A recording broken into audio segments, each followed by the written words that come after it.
Ella le concedió 3 años de perdón, 7 rupturas segundas, oportunidades sin fin y un matrimonio en el que esperaba que todo cambiara. Trabajó turnos dobles estando embarazada. Ella, Whitney Dunn, reunió más de $45,000 para una cirugía que el seguro no cubriría. Oró junto a la cama de hospital de su esposo después del choque que casi lo mató a las 3:45 de la madrugada. Pero ninguno de esos sacrificios la preparó para el momento en que giró su propia llave y entró en una verdad que le arrancó el aire de los pulmones. En ese instante, todo lo que cargaba, todo lo que había sacrificado, todo lo que había mantenido en pie, se hizo añicos. Y nada de lo que vino después volvió a ser igual. Gracias a todos mis espectadores y suscriptores por su apoyo. Manténganse atentos para actualizaciones diarias de crímenes reales. No olviden suscribirse.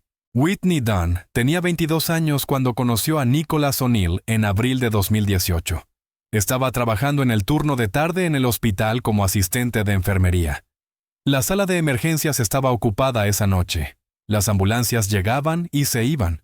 Los pacientes llenaban la sala de espera. Whitney estaba tomando signos vitales a un paciente cuando escuchó las puertas automáticas deslizarse al abrirse. Un hombre entró sosteniendo a una mujer mayor que se agarraba el pecho. La mujer se veía asustada. Respiraba fuerte y rápido. El hombre le sujetaba el brazo con cuidado y le hablaba con voz tranquila diciéndole que todo iba a estar bien. Whitney se acercó a ellos rápidamente. Preguntó qué estaba pasando. El hombre explicó que su madre había empezado a sentir fuertes dolores en el pecho en casa, y él la había llevado directamente al hospital. Whitney podía ver la preocupación en su rostro. De inmediato los llevó a una sala de triaje. El nombre de la mujer era Lorraine O'Neill. Tenía 55 años. Whitney le tomó la presión arterial y la frecuencia cardíaca. Le hizo preguntas sobre el dolor. ¿Dónde comenzó? ¿Cuánto tiempo llevaba sintiéndolo? ¿Tenía algún antecedente de problemas cardíacos? Lorraine respondía entre jadeos. Su hijo Nicholas permaneció a su lado todo el tiempo sosteniéndole la mano. El médico entró después de 15 minutos. Le hizo pruebas, electrocardiograma, análisis de sangre, radiografía de tórax. Tras 2 horas de observación y monitoreo, el médico regresó con los resultados. No era un infarto, era un ataque de ansiedad. El corazón de Lorraine estaba bien. Los dolores en el pecho eran causados por el estrés y el pánico. El médico le recetó medicación para la ansiedad y le dijo que hiciera una consulta de seguimiento con su médico de cabecera. Lorraine empezó a llorar de alivio. Nicholas abrazó a su madre y dio gracias a Dios en voz alta. Whitney los observaba desde la puerta. Pensó que era tierno cuánto se preocupaba él por su madre. Antes de que se fueran, Nicholas se acercó a Whitney en la estación de enfermería. Le sonrió. Su sonrisa era segura y cálida. Le dijo que tenía unos ojos amables y una forma suave de hablar, que había calmado a su madre en un momento aterrador. Luego le pidió su número. Whitney dudó. Ya le habían pedido salir otros hombres en el hospital. La mayoría eran mujeriegos que trabajaban en otros departamentos. Normalmente decía que no, pero había algo en Nicholas que parecía diferente. Iba bien vestido con vaqueros oscuros y una bonita camisa de botones. Hablaba con educación. Era evidente que estaba devoto de su madre. Cualquier hombre que ame tanto a su madre tiene que tener un buen corazón, pensó ella. Así que escribió su número en un papel y se lo entregó. 2 semanas después ya estaban saliendo. Nicholas la llevó a cenar a un buen restaurante italiano. Pagó todo. Le hizo preguntas sobre su vida y su familia. Parecía genuinamente interesado en conocerla. Whitney le habló de su madre Chelsea, que la había criado como madre soltera después de que su padre muriera cuando Whitney tenía 10 años. Le habló de su sueño de convertirse en enfermera titulada. Le habló de su iglesia y de su fe. Nicholas escuchó todo. Le dijo que admiraba su esfuerzo y sus valores. Dijo que la mayoría de las mujeres que conocía solo se preocupaban por las fiestas y las cosas materiales. Dijo que Whitney era diferente, que era especial. Lo que Whitney no sabía en ese momento era que a Nicholas O'Neill nunca le habían dicho que no en toda su vida. Él era el único hijo de Lorraine. Su padre, Harold O'Neill, había muerto en un accidente industrial cuando Nicholas tenía 7 años. Harold trabajaba en una planta de manufactura de metal. Un día, una máquina falló. Los mecanismos de seguridad no funcionaron. La máquina aplastó a Harold antes de que nadie pudiera detenerla. Murió al instante. La empresa llegó a un acuerdo con Lorraine por $340,000 en concepto de seguro de vida. Cuando Harold murió, Lorraine volcó todo su dolor y todo su amor en su hijo. Veía a Nicholas como todo lo que le quedaba de su esposo. El niño tenía los ojos de su padre y su misma sonrisa. Lorraine no soportaba disciplinarlo ni negarle nada, así que le dio todo lo que quiso. Inscribió a Nicholas en escuelas privadas, aunque las escuelas públicas de la zona eran buenas. Le compró ropa de diseñador y zapatillas caras. Cuando cumplió 16, le compró un coche, un auto usado y sencillo como el que reciben la mayoría de los adolescentes. Cuando Nicholas pedía consolas de videojuegos, se las compraba. Cuando quería el último modelo de teléfono, se lo conseguía. Nicholas creció creyendo que pedir algo era lo mismo que recibirlo. Nunca aprendió el valor de ganarse las cosas, de esperar o de trabajar por lo que quería. Para cuando Nicholas llegó a la adolescencia empezaron a aparecer problemas. Se metía en peleas en la escuela. Lorraine iba a la oficina del director y lo defendía. Decía que los otros chicos lo habían provocado. Decía que su hijo solo se estaba defendiendo. Cuando Nicholas era suspendido, ella no lo castigaba. Lo llevaba a comer helado y le decía que todo estaría bien. Cuando tenía 16 años lo atraparon robando en una tienda departamental. Lorraine pagó a la tienda para que retiraran los cargos. Le dijo a Nicholas que había cometido un error, pero que todo el mundo comete errores. Ninguna consecuencia real. A los 19, Nicholas fue arrestado por conducta desordenada y estar ebrio en una fiesta. La policía llamó a Lorraine a las 2 de la madrugada. Ella lo sacó bajo fianza de inmediato. Contrató a un abogado. Los cargos se redujeron a una multa y servicio comunitario. Lorraine pagó la multa. Nicholas nunca cumplió el servicio comunitario. Su madre llamó un favor a alguien en la corte y logró que se lo cancelaran. Otra vez ninguna consecuencia real. La relación de Nicholas con el trabajo era igual de problemática. Conseguía un empleo, trabajaba unos meses, y luego renunciaba o lo despedían. Trabajó en un supermercado y renunció porque no le gustaba el gerente. Trabajó en un centro de llamadas, y lo despidieron por llegar tarde demasiadas veces. Trabajó en un gimnasio y renunció porque los horarios interferían con su vida social. Cada vez que perdía un empleo, Lorraine le daba dinero para que se mantuviera. Le decía que se tomara su tiempo para encontrar el trabajo adecuado. Nunca lo presionó para que fuera responsable o independiente. A los 21 años, Nicholas había desarrollado un estilo de vida centrado en las fiestas. Pasaba todos los fines de semana en clubes. Bebía licor caro. Compraba rondas para sus amigos. Apostaba en juegos deportivos. Hacía viajes con sus amigos a Miami y Atlanta. Todo eso costaba dinero que él no ganaba de manera consistente. Pero Lorraine siempre cubría los huecos. Pagaba su seguro de auto. Pagaba su factura de teléfono. Le enviaba dinero cuando se quedaba sin efectivo antes del día de pago. Nicholas aprendió que su madre siempre lo rescataría. Su primera novia seria fue una mujer llamada Kendra Wallace.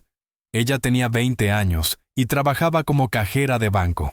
Nicholas la conoció en un club. La persiguió intensamente.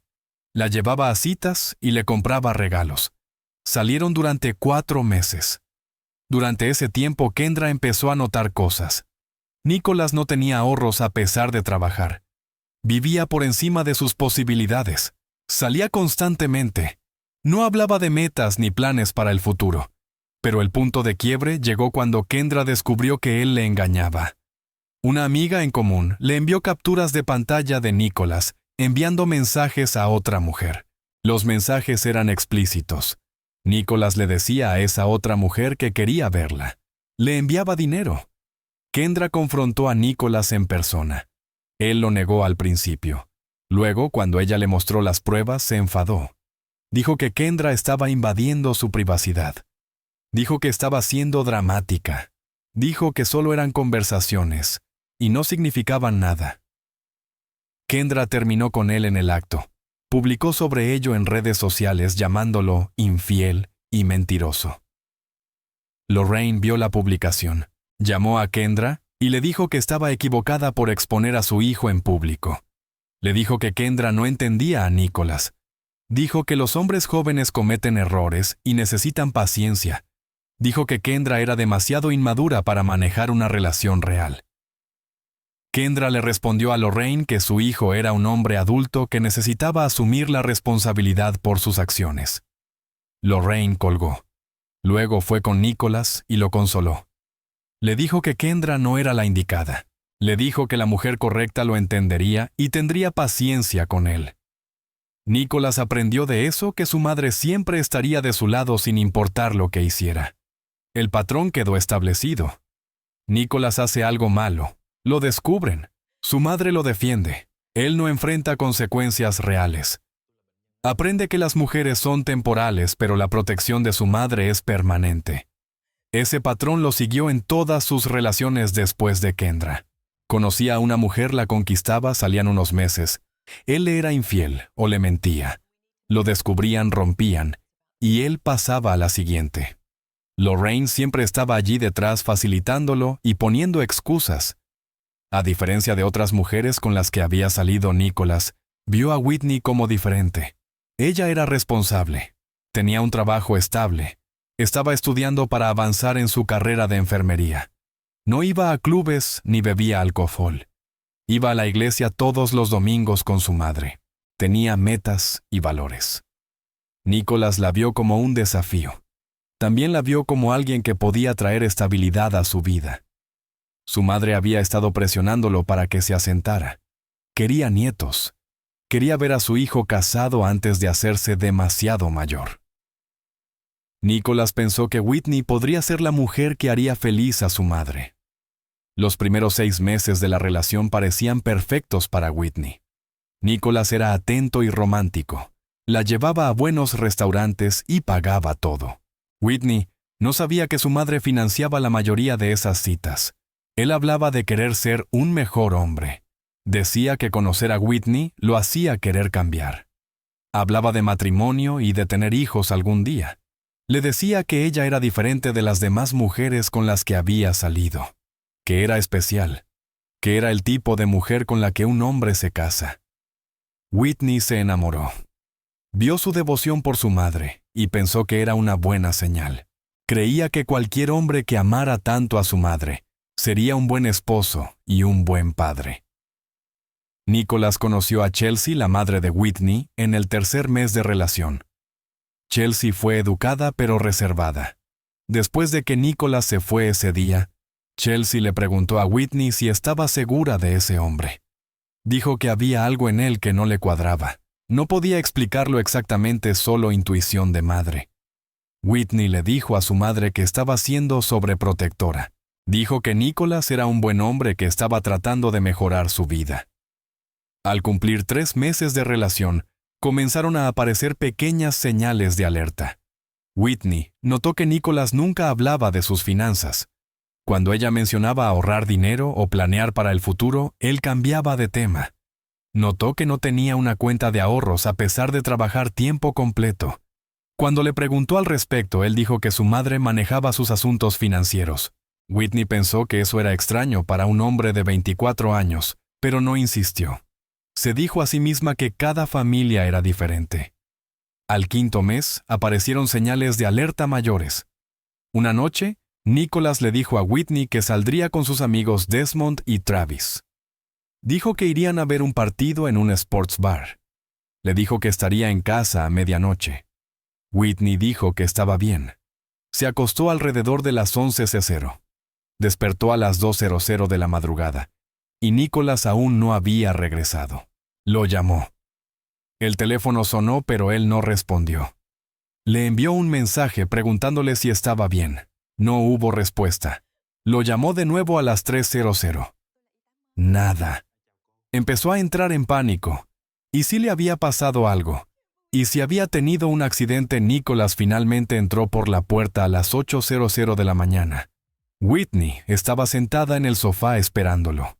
Apenas había dormido. Cuando lo vio entrar, sintió alivio y rabia al mismo tiempo. Le preguntó dónde había estado. ¿Por qué no contestaba el teléfono? Si estaba bien. Nicholas se puso a la defensiva de inmediato. Dijo que su teléfono se había quedado sin batería. Dijo que terminó quedándose en casa de Desmond porque había bebido demasiado. Dijo que Whitney estaba actuando como su madre, que estaba siendo controladora y que no le gustaba que lo interrogaran. Whitney quedó desconcertada. Ella no intentaba controlarlo. Estaba preocupada por él. Se disculpó por reaccionar de más. Nicholas aceptó la disculpa y se fue a duchar. Whitney se quedó en el sofá sintiéndose confundida. Algo no estaba bien, pero no podía identificar qué era. El 9º mes trajo la primera gran crisis. Whitney había estado trabajando un turno nocturno en el hospital que terminó a las 11 p.m. Estaba cansada, pero una compañera de trabajo, una mujer llamada Janet, le pidió si quería tomar una bebida rápida antes de irse a casa. Whitney normalmente no iba a bares, pero Janet celebraba su cumpleaños. Whitney aceptó pasar por un trago para ser amable. Janet quería ir a un club, un lugar popular en el centro. Whitney se cambió de la ropa de trabajo a ropa normal y se reunió con Janet allí. Entraron al club alrededor de las 11:30. La música estaba fuerte, las luces bajas, la gente bailando y bebiendo. Whitney se sintió fuera de lugar. No le gustaban los ambientes de club. Demasiado ruido, demasiada gente, demasiado humo y olor a alcohol en el aire. Janet la llevó a la barra y pidió bebidas. Whitney pidió un Sprite. Mientras estaba allí mirando alrededor, sus ojos se detuvieron en la sección VIP del fondo. Su corazón cayó al estómago. Nicholas estaba sentado en un sofá curvo. Una mujer estaba sentada en su regazo. Su brazo estaba alrededor de la cintura de ella. La mujer reía y le tocaba el pecho. Nicholas sonreía y le susurraba algo al oído. Whitney sintió como si el suelo desapareciera bajo sus pies. Se quedó paralizada. Janet lo notó y preguntó qué pasaba. Whitney señaló hacia la zona VIP. Janet vio a Nicholas y dijo, «Oh, Dios mío». Whitney le entregó la bebida a Janet y caminó hacia la sección VIP. Sus piernas se movían solas. Llegó a la mesa donde Nicholas estaba sentado. Se quedó allí en silencio. Nicholas levantó la mirada. Cuando vio a Whitney, su expresión casi no cambió. Estaba borracho. Sus ojos estaban vidriosos. Parecía molesto de verla allí. Whitney no gritó, no hizo un escándalo. Solo lo miró. La mujer en su regazo se dio cuenta de que algo iba mal y se levantó rápidamente. Agarró su bolso y se fue sin decir nada. Nicholas con voz pastosa le dijo a Whitney que estaba exagerando. Dijo que la mujer era solo una amiga. Dijo que Whitney estaba causando una escena. Sus amigos Desmond y Travis estaban en la misma mesa incómodos pero sin decir una palabra. Whitney se dio la vuelta y salió del club. Janet la siguió. Whitney subió a su coche y condujo a casa. No lloró hasta estar sola en su apartamento. Entonces, lloró hasta que le dolió la cabeza. A la mañana siguiente, Nicholas llegó a su apartamento a las 9:00 a.m. No estaba solo. Traía a su madre. Lorraine llevaba puesta su ropa de la iglesia del domingo aunque era sábado. Vestía un largo vestido floral y cargaba su Biblia. Cuando Whitney abrió la puerta y los vio allí parados, su primer instinto fue cerrarla de golpe, pero no lo hizo. Los dejó entrar porque había sido criada para ser educada. Nicholas y Lorraine se sentaron en su sofá. Whitney se sentó en la silla frente a ellos. Lorraine habló primero. Dijo que había escuchado lo que pasó en el club. Dijo que Nicholas se lo había contado todo. Dijo que necesitaba compartir algo importante con Whitney. Lorraine abrió su Biblia y la colocó sobre su regazo. Luego dijo que había tenido un sueño sobre Whitney 2 semanas antes.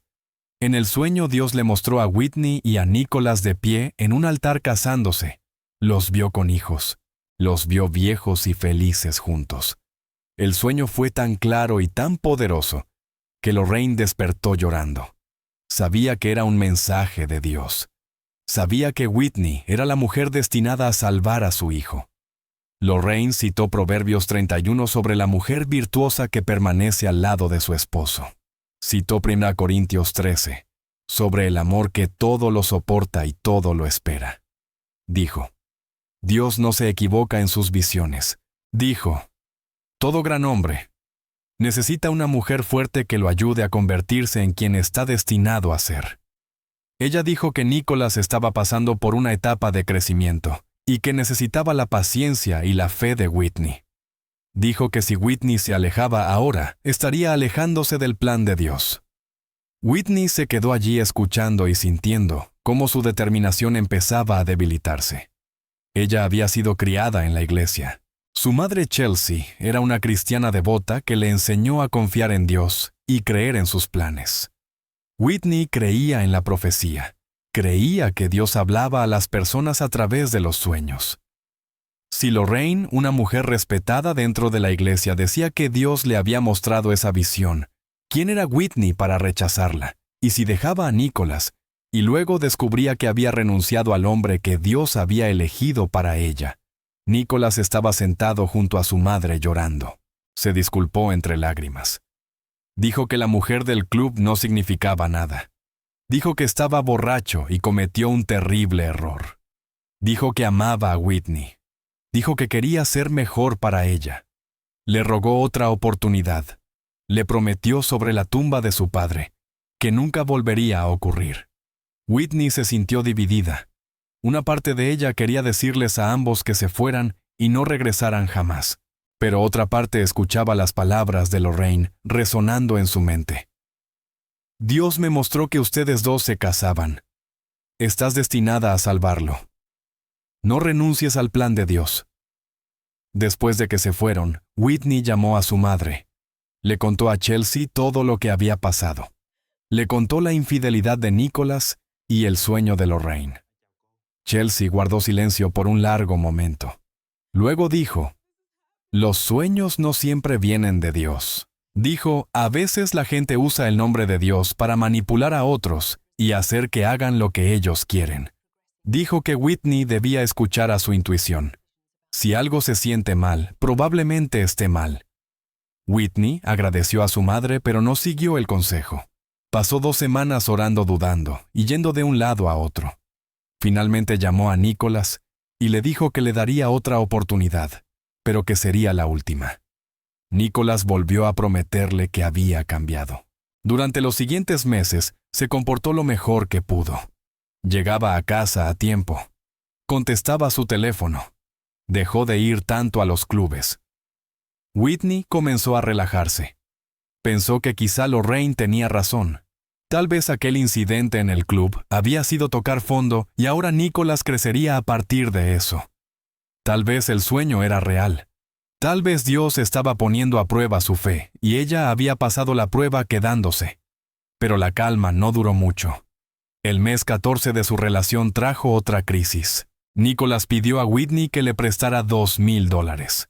Dijo que su coche necesitaba reparaciones importantes, que la transmisión estaba fallando y el mecánico le había dicho que costaría $200 repararla.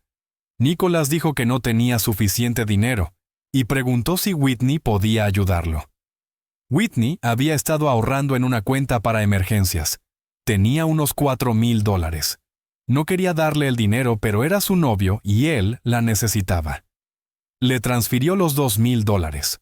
Este patrón se repitió 5 veces más en los siguientes 2 años.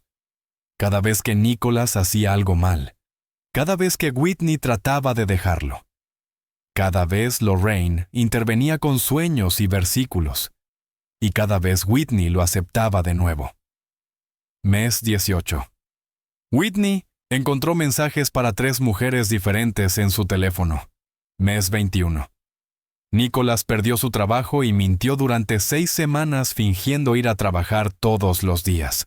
Mes 24, hubo un susto de ETS que al final fue una falsa alarma, pero reveló que Nicholas había estado con otra mujer.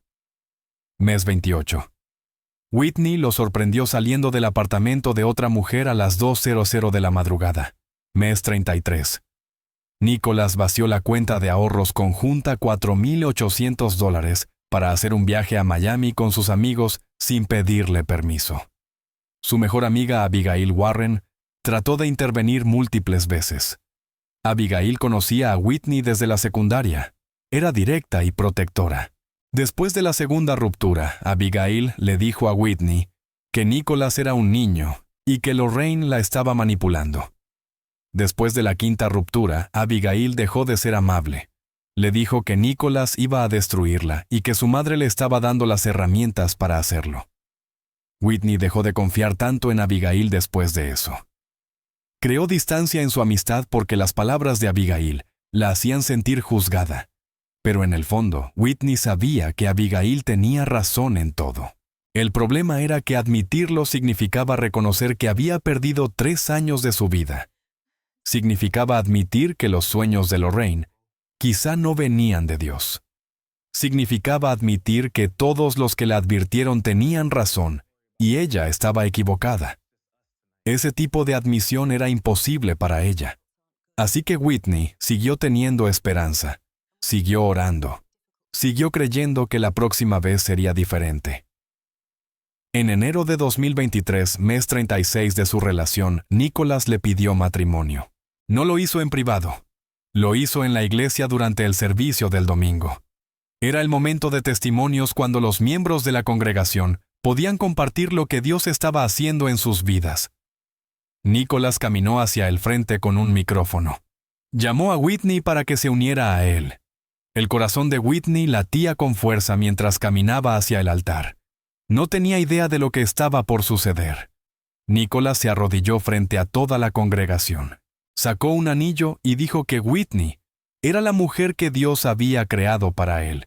Dijo que ella lo hacía querer ser un mejor hombre. Le pidió que se casara con él. La iglesia estalló en aplausos. La gente aplaudía y gritaba, ¡Amén! Lorraine se levantó y gritó que ella había profetizado esto hacía 3 años. Alabó a Dios en voz alta y agitó las manos en el aire. El pastor pidió a todos que se reunieran alrededor y oraran por la pareja. Manos se posaron sobre los hombros y la cabeza de Whitney. Voces oraron bendiciones sobre su matrimonio. Whitney se quedó allí sintiéndose atrapada. ¿Cómo podía decir que no delante de Dios y de toda la iglesia? ¿Cómo podía rechazar una propuesta que Lorraine decía que había sido ordenada por Dios? ¿Cómo podía alejarse cuando todos estaban celebrando y orando por ellos? Así que dijo que sí. Sonrió y abrazó a Nicholas mientras la iglesia aplaudía. Pero por dentro se sentía enferma. Esa noche Abigail fue al apartamento de Whitney. Le rogó que no siguiera adelante con la boda. Le dijo que casarse con Nicholas era un error que destruiría su vida. Dijo que los sueños no son Dios. Dijo que Lorraine estaba usando la religión para manipular a Whitney y hacerla quedarse con su hijo roto. Dijo que amaba a Whitney, pero que no podía apoyar ese matrimonio. Whitney le dijo a Abigail que ella no entendía. Le dijo que Dios tenía un plan incluso cuando la gente no podía verlo. Abigail se fue esa noche con lágrimas en los ojos. La boda se programó para abril de 2023, dentro de 3 meses. Whitney pasó esos 3 meses tratando de convencerse de que estaba tomando la decisión correcta. Se decía que el matrimonio cambiaría a Nicholas. Se decía que el compromiso de los votos ante Dios haría que él se tomara su relación en serio. Se decía que las profecías de Lorraine tenían que significar algo. Se decía que solo necesitaba tener fe. Pero en los momentos tranquilos, sola Whitney sabía la verdad. Sabía que estaba cometiendo un terrible error. Simplemente no encontraba la fuerza para detenerlo. Si estás viendo esto y pensando en cuántas señales de alerta ignoró Whitney, toma un momento ahora mismo para darle like y suscribirte al canal. Esta historia se vuelve aún más desgarradora desde aquí, y querrás saber cómo termina. Comparte este video con alguien que necesite escuchar este mensaje. Tu apoyo nos ayuda a traer estas historias importantes a la luz. Ahora continuemos. La boda tuvo lugar el 15 de abril de 2023 en esa misma iglesia. Asistieron 40 invitados. La ceremonia fue simple y pequeña. Whitney llevaba un vestido blanco que compró en oferta en una tienda nupcial por $300. Era bonito, pero nada extravagante. Nicholas llevaba un traje negro que Lorraine pagó. La iglesia estaba decorada con flores blancas y rosadas, donadas por miembros de la congregación. Todo era modesto porque Whitney y Nicholas no tenían mucho dinero. Whitney pagó la mayor parte de la boda con dinero de sus ahorros. La madre de Whitney, Chelsea, se sentó en la segunda fila durante la ceremonia. Su rostro estuvo tenso todo el tiempo. Apenas sonrió. Cuando el pastor preguntó si alguien se oponía al matrimonio, los labios de Chelsea se apretaron como si estuviera conteniéndose físicamente para no hablar. Después de la ceremonia, abrazó a Whitney y le susurró al oído que aún no era demasiado tarde para cambiar de opinión. Whitney se apartó y dijo que todo estaría bien. Chelsea no le creyó, pero no dijo nada más. Una madre solo puede advertir a su hija tantas veces antes de tener que dar un paso atrás y dejarla tomar sus propias decisiones. La recepción se llevó a cabo en el salón de confraternidad de la iglesia. Había mesas con manteles blancos. Una pequeña cabina de DJ ponía música. Las mujeres de la iglesia prepararon la comida: pollo frito, macarrones con queso, col rizada, pan de maíz y té dulce. Fue una recepción bonita a pesar de ser sencilla. El padrino de Nicholas fue su amigo de la infancia, Desmond Mitchell. Desmond conocía a Nicholas desde que tenían 14 años. Fueron al mismo instituto. Iban de fiesta juntos. Perseguían mujeres juntos. Desmond sabía exactamente qué tipo de hombre era Nicholas porque él era igual. Durante la recepción, Desmond estaba de pie en la esquina cerca de la cabina del DJ. Estaba enviando mensajes por el teléfono. En un momento levantó la mirada y vio que Nicholas también estaba en su teléfono. Nicholas estaba sentado en la mesa principal junto a Whitney, pero Whitney estaba conversando con su prima. Nicholas tenía el teléfono bajo la mesa. Desmond podía ver claramente su rostro. Nicholas estaba sonriendo a lo que fuera que veía en la pantalla. Sus dedos tecleaban rápido. Desmond conocía ese gesto. Lo había visto cientos de veces. Nicholas estaba mensajeándose con varias mujeres en su propia recepción de boda, mientras su nueva esposa estaba sentada justo a su lado. Desmond solo observó y guardó silencio. Lorraine dio un brindis durante la recepción que incomodó a varios invitados.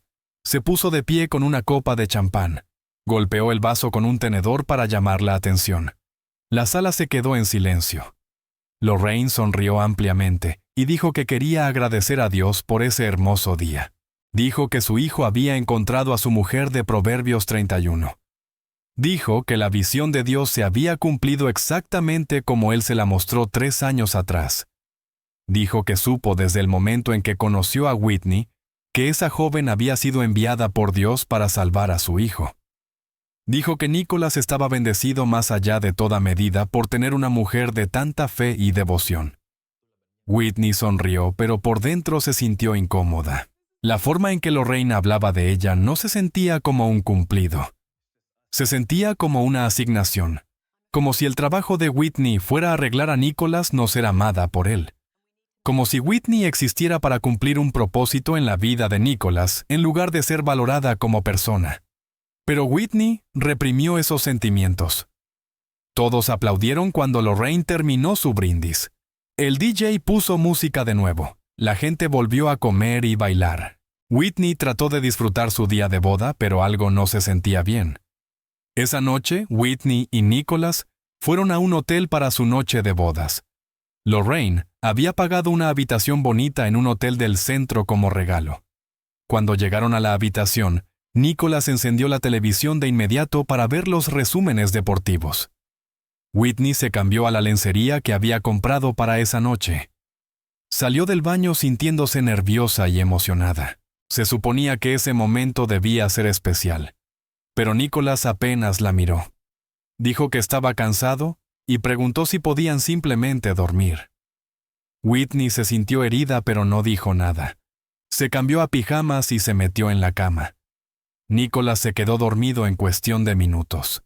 Whitney se quedó despierta mirando al techo preguntándose qué acababa de hacer. Los primeros 3 meses de matrimonio parecían mejores que los años de noviazgo. Nicholas llegaba a casa a tiempo la mayoría de las noches. Salía menos con sus amigos. Parecía más presente y más involucrado con Whitney. A veces ayudaba en la casa. Hablaba de su futuro y de tener hijos. Whitney empezó a relajarse. Pensó que quizás el matrimonio finalmente lo había cambiado. Que el compromiso de los votos frente a Dios y la familia significaba algo. Que la profecía de Lorraine por fin se estaba cumpliendo. Whitney empezó a creer que había tomado la decisión correcta. En julio de 2023, el 4º mes de matrimonio, Whitney comenzó a sentirse mal por las mañanas. Tenía náuseas. Los senos le dolían. Su periodo estaba retrasado. Se hizo una prueba de embarazo en casa. Salió positiva. Se hizo 2 más para estar segura. Las 3 dieron positivo. Whitney estaba impactada pero también emocionada. Siempre había querido ser madre. Se imaginaba a Nicholas sosteniendo a su bebé. Imaginaba cenas familiares, fiestas de cumpleaños y obras escolares. Creía que un bebé consolidaría el compromiso de Nicholas con su familia. Whitney esperó a que Nicholas llegara del trabajo para decírselo. Colocó las 3 pruebas positivas en el mostrador del baño. Llamó a Nicholas al baño y se las mostró. Su reacción no fue la que ella esperaba. Él miró las pruebas por un largo momento. Su rostro estaba inexpresivo, sin sonrisa, sin emoción, sin alegría. Simplemente las miraba. Luego dijo, «Está bien». Así, sin más plano, sin tono, como si Whitney le hubiera dicho qué había para cenar, en vez de decirle que iban a tener un bebé. Whitney sintió cómo su emoción se evaporaba. Le preguntó a Nicholas si estaba feliz. Él dijo, «Sí, claro que sí. Solo es inesperado. Es mucho que procesar. Necesito tiempo para asimilarlo». Whitney lo entendió. Se dijo a sí misma que él solo necesitaba tiempo para ajustarse a la idea. No todos reaccionan con alegría inmediata. Algunas personas necesitan procesar noticias grandes. Intentó ser comprensiva y paciente. Esa noche Nicholas le dijo a Whitney que saldría con Desmond y Travis. Dijo que se reunirían para ver un partido. Whitney le preguntó si podía quedarse en casa para que hablaran del embarazo. Nicholas dijo que hablarían mañana, que realmente necesitaba despejar su mente. Whitney no quería que él se fuera, pero no quería parecer controladora, así que dijo que estaba bien. Nicholas se fue a las 9:00 p.m. A medianoche Whitney lo llamó. No contestó. Le envió un mensaje preguntando si estaba bien. No hubo respuesta. A las 12:00 a.m. estaba preocupada. A las 4:00 a.m. estaba molesta. Nicholas finalmente entró por la puerta a las 4:17 de la madrugada. Estaba borracho. Sus ojos estaban rojos y vidriosos. Apenas podía caminar recto. Olía a alcohol, a humo de cigarro y a algo más. Perfume. Perfume de mujer. Un perfume que no era el de Whitney. Whitney le preguntó dónde había estado. Nicholas se puso a la defensiva de inmediato. Dijo que estaba con los chicos. Dijo que Whitney ya estaba empezando a fastidiarlo y que el bebé ni siquiera había nacido todavía. Dijo que necesitaba espacio, que convertirse en padre daba miedo y que necesitaba tiempo para procesarlo. Whitney intentó hablar con él, pero Nicholas fue directo al dormitorio y se desmayó en la cama completamente vestido. Whitney se sentó en el sofá y lloró en silencio. En ese momento se dio cuenta de que tener un bebé no iba a cambiar a Nicholas. Si acaso lo hacía huir aún más rápido. Las siguientes semanas confirmaron los temores de Whitney. Nicholas volvió de inmediato a sus viejos patrones. Salía hasta tarde los fines de semana. Iba a los clubes con sus amigos. Llegaba borracho muchas veces. Sus cheques de pago del trabajo como supervisor de almacén desaparecían tan rápido como los ganaba. Ganaba $200 al mes, pero siempre estaba sin dinero para la segunda semana. Whitney no tenía idea de a dónde se iba el dinero. Comenzó a revisar las cuentas y se dio cuenta de que Nicholas no aportaba mucho económicamente, a pesar de trabajar tiempo completo. Whitney tenía ahora 3 meses de embarazo. Sufría náuseas matutinas y agotamiento, pero no podía permitirse reducir sus horas de trabajo. Empezó a tomar turnos extra. Trabajaba semanas de 50 y 60 horas. Sus pies se hinchaban. Le dolía la espalda. Estaba cansada todo el tiempo. Pero las cuentas tenían que pagarse. La renta vencía. Había que comprar comida. Había que comprar cosas para el bebé. Nicholas no manejaba nada de eso, así que lo hacía Whitney. Un sábado por la tarde en septiembre, Abigail fue a visitarla. No había visto a Whitney en más de un mes. Se habían distanciado desde que Whitney se casó, a pesar de las advertencias de Abigail. Cuando Abigail entró al adosado, se quedó impactada por lo que vio. Whitney lucía exhausta. Tenía ojeras profundas. Su uniforme estaba arrugado. La casa estaba desordenada con platos amontonados en el fregadero y ropa en el sofá. Whitney tenía 3 meses de embarazo y se veía agotada. Abigail sentó a Whitney en el sofá. Le preguntó directamente si Nicholas había cambiado. Whitney trató de mentir. Dijo que todo estaba bien. Ellos estaban adaptándose a la vida matrimonial y preparándose para el bebé. Abigail la interrumpió. Le dijo que podía ver a través de la mentira. Le preguntó dónde estaba Nicholas en ese mismo momento. Whitney admitió que él había salido con amigos un sábado por la tarde, mientras su esposa embarazada estaba sola en casa. Abigail negó con la cabeza. Le dijo que Nicholas no había cambiado y que nunca lo haría. Le dijo que Whitney necesitaba irse antes de que naciera el bebé. Después sería más difícil irse. Whitney debía protegerse a sí misma y a su hijo ahora. Whitney respondió que no podía irse estando embarazada, que tenía que intentar que funcionara. Dijo que tal vez la paternidad lo cambiaría una vez que el bebé estuviera realmente aquí. El rostro de Abigail se endureció. Le dijo a Whitney que ella no tenía por qué intentarlo, que intentarlo la mataría. Le dijo que Nicholas iba a hundir a Whitney y arrastrar a ese bebé con ella. Whitney se puso a la defensiva. Le pidió a Abigail que se fuera. Le dijo que Abigail no entendía el matrimonio. Le dijo que el matrimonio requería sacrificio y trabajo duro. Abigail se levantó. Caminó hacia la puerta y giró para mirarla. Le dijo a Whitney que el sacrificio se supone que es mutuo. Nicholas no estaba sacrificando nada. Solo Whitney estaba sangrando por ese matrimonio. Luego Abigail se fue. Whitney se quedó sola en su sala y lloró. Sabía que Abigail tenía razón en todo. Nicholas no había cambiado en absoluto. La boda había sido solo una presentación. Los primeros 3 meses en los que parecía mejorar no eran más que otra reforma temporal antes de volver a ser quien realmente era. Pero admitir eso significaba admitir que había fracasado. Significaba enfrentar la realidad de que estaba a punto de convertirse en madre soltera. Significaba volver a la iglesia y ver la cara decepcionada de Lorraine.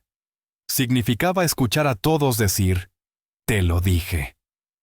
Así que Whitney hizo lo que había estado haciendo durante 3 años. Enterró la verdad muy dentro. Se convenció de que las cosas mejorarían. Se dijo que el bebé lo cambiaría todo una vez que Nicholas sostuviera a su hijo en brazos. Siguió esperando y esa esperanza casi la mató. Para septiembre de 2023, Whitney tenía 5 meses de embarazo. Su vientre ya se notaba claramente. Tuvo que comprar uniformes de maternidad para el trabajo porque los suyos ya no le quedaban. Los compró en una tienda de descuentos porque el dinero era escaso. El dolor de espalda empeoraba cada semana. Se le hinchaban los tobillos, lo que hacía difícil estar de pie por largos periodos. Su doctora le dijo que necesitaba descansar más y reducir sus horas de trabajo. Whitney no podía permitírselo. Nicholas estaba saliendo 4 o 5 noches por semana y aportando casi nada económicamente. Salía de la casa alrededor de las 9:00 p.m. y regresaba entre las 3 y las 5 de la mañana. A veces no volvía en absoluto. Mandaba mensajes a Whitney diciendo que se había quedado en casa de Desmond. Whitney dejó de preguntar a dónde iba porque cada pregunta provocaba una pelea. Nicholas la acusaba de ser controladora. Le decía que estaba actuando como su madre en lugar de como su esposa. Le decía que convertirse en padre generaba estrés y necesitaba vías de escape para manejarlo. Whitney aprendió a quedarse callada. Era más fácil que discutir estando embarazada. Whitney comenzó a notar síntomas que le preocupaban. Tenía un flujo inusual con un olor fuerte. Había ardor y molestia al orinar. Al principio intentó ignorarlo. Pensó que tal vez eran solo síntomas normales del embarazo.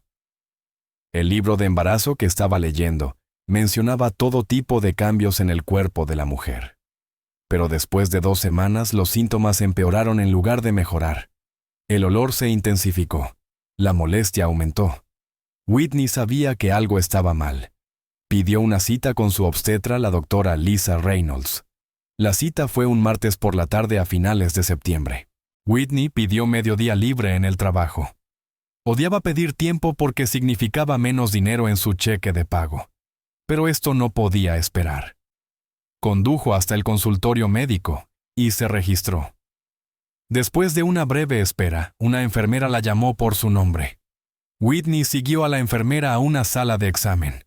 La enfermera tomó su presión y su peso. Todo parecía normal. La doctora entró unos minutos después con una sonrisa cálida. La doctora Reynolds era la obstetra de Whitney desde el inicio de su embarazo. Era una mujer amable de unos 50 años con cabello gris y manos suaves. Le preguntó a Whitney cómo se sentía. Whitney describió los síntomas que había estado experimentando: el flujo, el olor, el ardor. El rostro de la doctora se volvió más serio al escucharla. La doctora Reynolds realizó un examen de rutina. Midió el vientre de Whitney y escuchó los latidos del bebé con un Doppler. El bebé sonaba fuerte y sano. Luego realizó un examen pélvico. Whitney se recostó en la camilla con los pies en los estribos, sintiéndose incómoda y vulnerable. La doctora estuvo en silencio durante el examen. Cuando terminó, se quitó los guantes, se lavó las manos y le dijo a Whitney que se vistiera y que regresaría enseguida. Whitney se vistió y se sentó en la camilla esperando. Su corazón latía rápido. Algo estaba mal. Podía notarlo en el rostro de la doctora. Se quedó allí sentada lo que sintió como una eternidad, aunque probablemente fueron solo 10 minutos. La doctora Reynolds regresó a la sala con una tableta en las manos. Se sentó en el taburete con ruedas y miró a Whitney con ojos amables pero serios. Le dijo que había hecho unas pruebas durante el examen. Las pruebas habían salido positivas para 2 infecciones: vaginosis bacteriana y tricomoniasis. Ambas son de transmisión sexual. La doctora Reynolds explicó las infecciones con suavidad. Ella dijo que eran tratables con antibióticos seguros durante el embarazo. El bebé probablemente estaría bien, pero necesitaba hacerle a Whitney una pregunta delicada. ¿Cuándo había sido la última vez que tuvo contacto íntimo con su pareja? Whitney lo pensó. Ella y Nicholas no habían tenido intimidad en unas 3 semanas, quizá más. Whitney se sentía demasiado incómoda con el embarazo. Su vientre estaba creciendo. Le dolía la espalda. Estaba cansada todo el tiempo. No se sentía con ánimos de ser íntima. Le dijo a la doctora Reynolds que habían pasado al menos 3 semanas. El rostro de la doctora mostró comprensión y tristeza. No necesitó decir las palabras en voz alta. Whitney lo entendió al instante. Si Whitney no había tenido intimidad con Nicholas en 3 semanas, pero tenía infecciones de transmisión sexual, significaba que Nicholas se las había contagiado, lo que significaba que él había estado con otra mujer. Recientemente, mientras Whitney estaba embarazada de su hijo, mientras trabajaba 60 horas a la semana para mantener a su familia, mientras sacrificaba su salud y su energía para ahorrar dinero para su futuro. Él había estado con otra mujer y le había transmitido infecciones que podían perjudicar al bebé. Whitney se sentó en la mesa de examen y sintió que algo dentro de ella se rompía. No era su corazón. Su corazón ya se había roto muchas veces en 3 años. Esto era diferente. Este fue el momento en que Whitney comprendió que Nicholas jamás cambiaría. Ni por ella ni por su matrimonio, ni siquiera por su hijo no nacido. Era incapaz de ser fiel, responsable o decente. Era incapaz de poner a alguien por encima de sí mismo. Esto era lo que él era. Esto era lo que siempre sería. La doctora Reynolds le recetó antibióticos. Le explicó que debía tomarlos 2 veces al día durante 7 días. También dijo que Nicholas debía recibir tratamiento o podría reinfectarla. Le entregó documentos con información sobre las infecciones. Le dijo a Whitney que llamara si tenía alguna pregunta o preocupación. Whitney asintió, pero apenas la escuchaba. Tomó la receta y los papeles y salió del consultorio como en un estado de niebla. Whitney se sentó en su coche en el estacionamiento durante 20 minutos antes de poder conducir. Miró fijamente la receta en sus manos. Pensó en confrontar a Nicholas. Imaginó la conversación. Imaginó que él lo negaría, luego lo admitiría, luego se enojaría porque ella estaba molesta, luego la culparía por no tener intimidad. Últimamente después prometería que no volvería a suceder. El mismo ciclo que habían repetido 7 veces. Whitney estaba cansada. Tan cansada del ciclo, tan cansada de las mentiras, tan cansada de pelear. Condujo a casa en silencio. Cuando llegó al adosado, Nicholas no estaba. Miró la hora. Eran las 3:00 de la tarde de un martes. Él debería estar en el trabajo. Whitney revisó su teléfono. Ningún mensaje de él. Lo llamó. El teléfono sonó 5 veces, y luego fue al buzón de voz. No dejó mensaje. Fue al baño y se miró en el espejo. Su rostro parecía el de alguien mayor de 25 años. Sus ojos parecían tristes y vacíos. Apenas se reconocía. Whitney llamó a Abigail.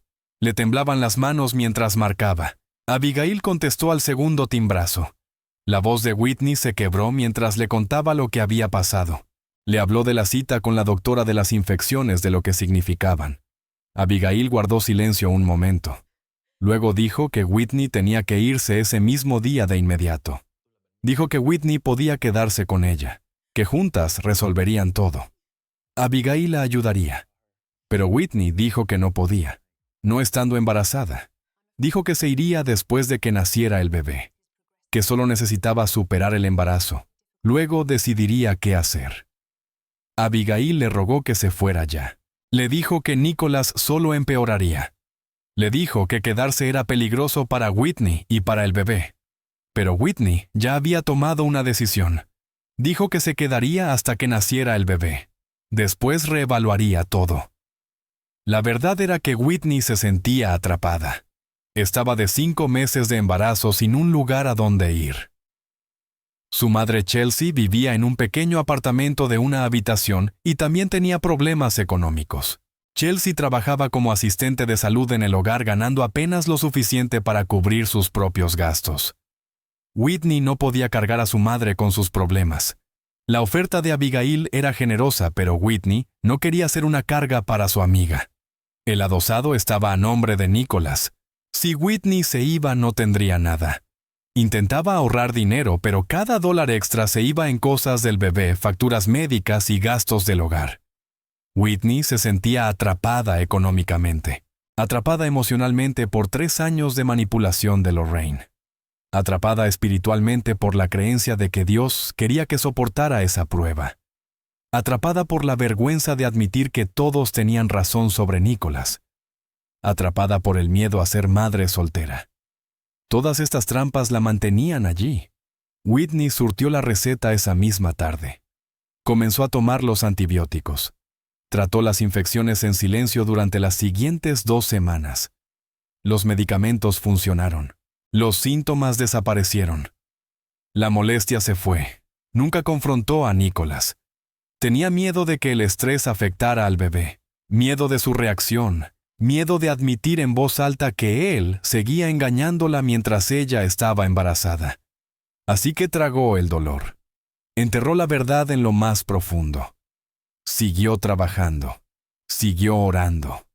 Siguió esperando que de algún modo Nicholas despertara y se diera cuenta de lo que estaba perdiendo. Una noche de principios de octubre, Whitney no podía dormir. Eran las 2 de la mañana. Nicholas estaba fuera, quién sabía dónde. Ella se levantó y fue a la cocina. Se preparó un té y se sentó en la pequeña mesa.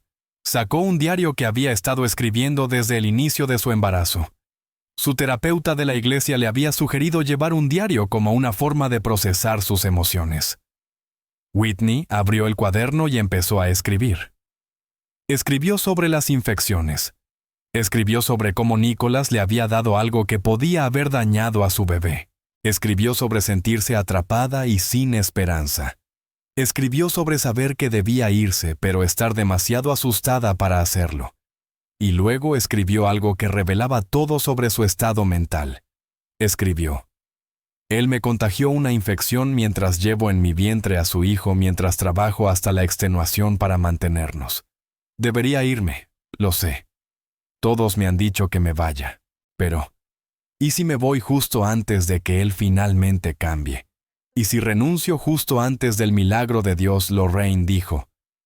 ¿Las pruebas vienen antes de las bendiciones? Tal vez esta es la prueba que debo soportar. Tal vez solo necesito aguantar un poco más. Dios, por favor, muéstrame qué hacer. Estoy tan cansada. Estoy tan herida. Pero no puedo rendirme. Aún no. En octubre de 2023, Whitney solo intentaba sobrevivir. Tenía ya 6 meses de embarazo. Su vientre era grande. Caminaba tambaleándose. Le costaba dormir porque no encontraba una posición cómoda. Tenía acidez que le quemaba la garganta. Tenía que ir al baño cada hora. Su cuerpo estaba pasando por tanto. Y a través de todo eso, Nicholas estaba ausente. Ausente físicamente la mayoría de las noches. Ausente emocionalmente incluso cuando estaba en casa. Ausente económicamente a pesar de trabajar tiempo completo. Whitney empezó a aceptar que esta sería su vida. Iba a tener a ese bebé prácticamente sola. Iba a criar a ese niño esencialmente como madre soltera. Aunque estaba casada, Nicholas no iba a cambiar. Las profecías no se cumplirían. Los sueños que Lorraine decía provenir de Dios eran mentiras usadas para mantenerla atrapada. Pero Whitney no podía irse. No todavía. Así que aguantó. Trabajó. Ahorró lo que podía. Se preparó para el bebé y esperó. No sabía que en menos de 2 meses todo explotaría. 2 de diciembre de 2023. Whitney tenía 7 meses de embarazo. Su vientre estaba grande y redondo. Se movía lentamente. Todo le dolía. Su espalda le ardía constantemente. Sus pies estaban hinchados. Estaba exhausta todo el tiempo. Pero seguía trabajando. Tenía que hacerlo. Nicholas no aportaba nada económicamente, aunque tenía un trabajo de tiempo completo en el almacén. Ese viernes por la noche, Nicholas le dijo a Whitney que saldría con Desmond y Travis. Dijo que se reunirían en el Club Meridian para ver un partido y tomar unos tragos. Whitney le pidió que no condujera si bebía demasiado. Le dijo que tomara un Uber de regreso. Nicholas se rió y dijo que no era un niño. Dijo que sabía cuidarse solo. Salió de la casa a las 9:30 p.m. Whitney se acostó alrededor de las 11:00. Estaba demasiado cansada para quedarse despierta esperando. Más tarde, las cámaras de seguridad mostrarían a Nicholas llegando al club a las 10:15 p.m. Se encontró con Desmond y Travis en la sección VIP. Ordenaron botellas de Hennessy y Grey Goose. El camarero les dijo a los policías que Nicholas estaba bebiendo en exceso desde el principio. Trago tras trago mezcla cervezas. Para medianoche, Nicholas estaba visiblemente borracho. Apenas podía mantenerse en pie. Su habla era arrastrada. El club cerró a las 2:00 a.m. Las cámaras mostraron a Nicholas tambaleándose hacia la salida. Desmond y Travis intentaron convencerlo de tomar un Uber. Varios testigos escucharon que ofrecieron llamar un auto. Nicholas se negó agresivamente. Dijo que estaba bien. Dijo que podía conducir su propio coche. Empujó a Desmond cuando éste intentó quitarle las llaves. Nicholas subió a su Honda Accord 2019 y salió manejando a las 2:37 a.m. A las 3:45 a.m. Nicholas perdió el control del auto en la Interestatal 94. Los investigadores determinaron que iba a 67 mph en una zona de 45 mph. Su nivel de alcohol en sangre era 0.19 más del doble del límite legal. Se desvió por 2 carriles. Sobrecompensó. El auto golpeó una barrera de concreto en el lado derecho. El impacto hizo que diera vueltas. Volcó 1, 2, 3 veces. Nicholas no llevaba cinturón. El parabrisas se rompió y él salió parcialmente expulsado. Un camionero llamado Gerald Washington venía detrás. Lo vio todo. Se detuvo inmediatamente y llamó al 911. Corrió hacia los restos del coche. Nicholas estaba medio colgado del parabrisas. Había sangre por todas partes. Gerald tenía miedo de moverlo por temor a empeorar las lesiones. Se quedó con él hasta que llegó la ambulancia. Le sostuvo la mano y le dijo que permaneciera despierto. Nicholas entraba y salía de conciencia. Repetía una y otra vez: «Lo siento, lo siento, lo siento». Los paramédicos llegaron a las 3:52 a.m. Lo extrajeron con cuidado. Sus lesiones eran graves. Hemorragia interna masiva, fractura en la columna entre L1 y L4 pelvis. Destrozada, costillas rotas, pulmón colapsado. Lo llevaron de urgencia al Mercy General Hospital, el mismo hospital donde se conocieron él y Whitney 5 años antes. El hospital llamó a Whitney a las 4:30 a.m. El teléfono sonó y sonó. Whitney despertó confundida. Cuando contestó, una enfermera le dijo que Nicholas había tenido un accidente, que estaba en cirugía de emergencia, que necesitaba ir al hospital inmediatamente. El corazón de Whitney se detuvo. Preguntó si Nicholas estaba vivo. La enfermera dijo que sí, pero que su condición era crítica. Whitney se vistió a toda prisa y condujo al hospital. Le temblaban las manos en el volante. Tenía 7 meses de embarazo y estaba aterrada. Llegó a las 5:30 a.m. Una enfermera la llevó a la sala de espera quirúrgica. Whitney se sentó en una silla de plástico bajo luces fluorescentes. Esperó 4 horas. Llamó a Lorraine para avisarle lo que había ocurrido. Lorraine llegó 1 hora después. Se sentó junto a Whitney y oró en voz alta. Oró para que Dios salvara la vida de su hijo. Oró por un milagro. Oró por sanidad. Whitney estaba allí entumecida. No sabía qué sentir: miedo, ira, preocupación, alivio, porque estaba vivo, rabia porque había manejado ebrio otra vez. A las 9:45 a.m., el cirujano salió. El doctor Samuel Clark todavía llevaba su ropa quirúrgica. Parecía cansado. Les dijo a Whitney y a Lorraine que la cirugía había salido bien. Detuvieron la hemorragia interna. Estabilizaron su columna. Nicholas estaba vivo. Pero luego el doctor Clark dijo algo que lo cambió todo.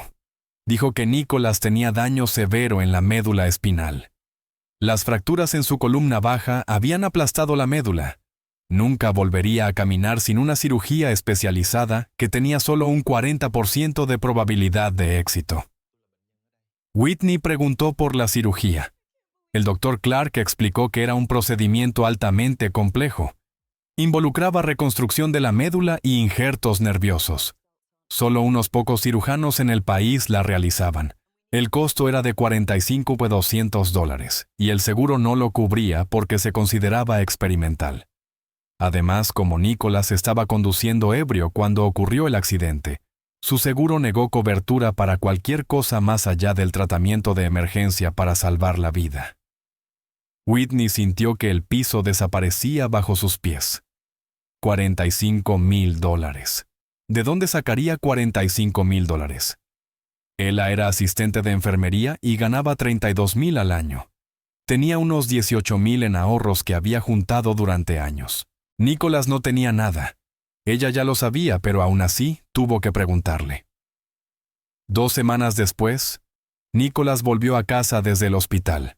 La madre de Whitney, Chelsea, y Abigail ayudaron a preparar el adosado para acceso en silla de ruedas. Movieron muebles. Instalaron una cama hospitalaria en la sala. Pusieron barras de apoyo en el baño. Nicholas volvió a casa enojado y amargado. Culpa a todos. Culpó las condiciones de la carretera. Culpó a otros conductores. Culpó al coche. Nunca una sola vez asumió responsabilidad por conducir ebrio. Whitney se sentó con Nicholas el día después de que regresó. Le preguntó directamente si tenía algún ahorro, algún dinero guardado para emergencias. Nicholas desvió la mirada, dijo: «No, no tengo nada». Whitney preguntó por el dinero que había ganado en los últimos 3 años. Nicholas se puso a la defensiva. Dijo que el dinero se había gastado, que ya no estaba, que no quería hablar del tema. Whitney no insistió. Ya sabía la respuesta. Cada dólar que él ganaba se iba en clubes, alcohol, mujeres y apuestas. No hizo ningún plan para su familia, ningún plan para emergencias, ningún plan para su bebé, ningún plan en absoluto. Whitney lloró esa noche. No por el dinero. Lloró porque finalmente entendió completamente con quién se había casado un hombre que vivía solo para sí mismo. Un hombre que jamás pondría a su familia primero. Un hombre que no hacía preparativos de ningún tipo. Ella tenía 7 meses de embarazo, un esposo paralizado y ningún dinero para la cirugía que podría ayudarlo a caminar de nuevo. Pero aún así, Whitney tomó una decisión. Decidió luchar por él una vez más. Whitney inició una misión para reunir $45,000. No sabía si era posible, pero tenía que intentarlo. Comenzó con la familia. Llamó primero a su madre Chelsea. Chelsea tenía muy poco dinero, pero le dio a Whitney $2,000. Era casi todos sus ahorros. Le dijo a Whitney que no tenía que hacer esto.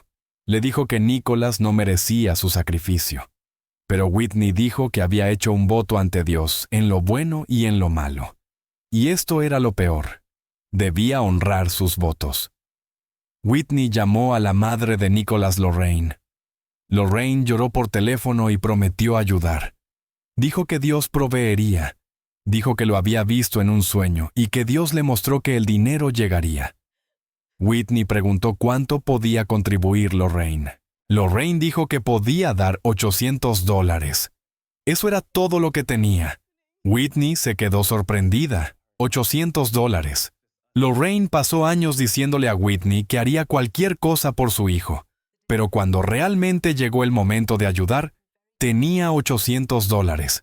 Whitney contactó a familiares lejanos, tías, tíos, primos. Explicó la situación. La mayoría dio lo que pudo. $50 aquí, 100 allá. Algunos no dieron nada.